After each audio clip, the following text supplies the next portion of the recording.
सवाल नंबर 1। 3 लोग नहर में नहा रहे थे, लेकिन सिर्फ 2 के बाल गीले हुए, क्यों? सही जवाब है गंजा था। सवाल नंबर 2।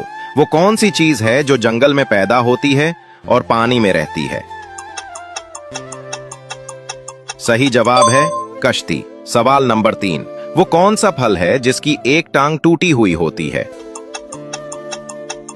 सही जवाब है लंगड़ा आम। सवाल नंबर 4। शरीर का वो कौन सा हिस्सा है जो पैदा होने के बाद मिलता है?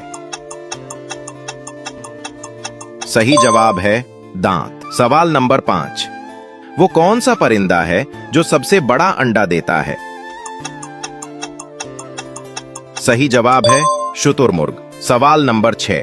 वो कौन सी चीज है जो रोज उगती है मगर कभी नहीं चलती?